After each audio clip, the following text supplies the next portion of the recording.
On po natin ang unit at buksan natin ng bahagya ang kanyang casing upang ma-access natin ang kanyang access valve. Ito nga pala guys is nire-process na nila.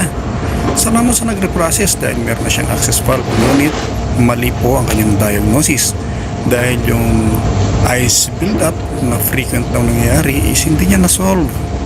Hindi ko alam kung ano ang reason, pero hindi yun ang ating tatalakay ngayon guys.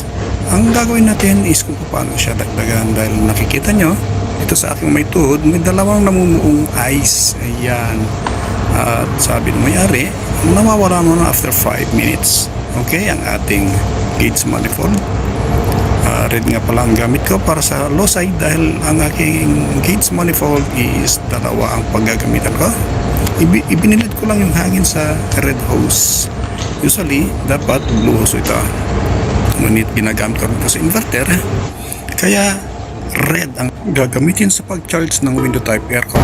So guys, dahil nalinisan, bumaba yung pressure niya. Nung hindi nalinisan to guys, pumapalo na 55 to.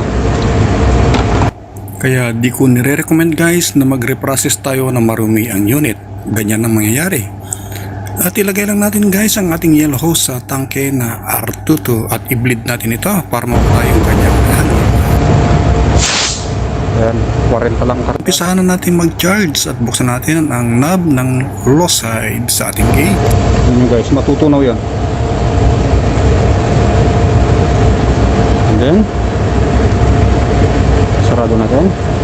At antayin natin mag-cycle. Ito pala guys is namali sila ng findings. Nire-process ito guys na ang sira is fan capacitor. Ayan guys, matunaw siya. Kulang pa. Gawin natin 60 PSI. Ganito ang racket ng mga quack aircon technician. Puro sila reprocess, puro reprocess. Bakit po? Mahal ang singil ng reprocess. Sasabihin, libre na ang cleaning. Dagdagan natin muli guys. Huwag po nating dagdagan ito ng dire-diretso at kawawa ang ating compressor. Ayan mga guys, 60 PSI na siya. Pwede natin itong sarado.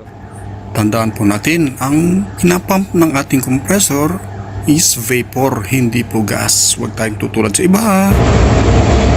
Yan ang normal, dapat walang ice ng mga to. After natin guys maibalance ang kanyang karga, pwede natin tanggalin ang ating gauge manifold at isarado na natin ito. Ito nga pala guys ay chinek ko ito kinagabihan. At nung pinalitan ko yung defective parts, hindi raw nakatulog yung may-ari. Sa galit niya, pinatay niya yung aircon sa lamig guys. Ngunit dahil marumi nga ito, pinangako ko na nilinisan ko ito.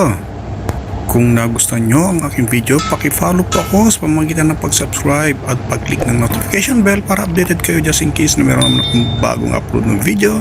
Salamat! God bless!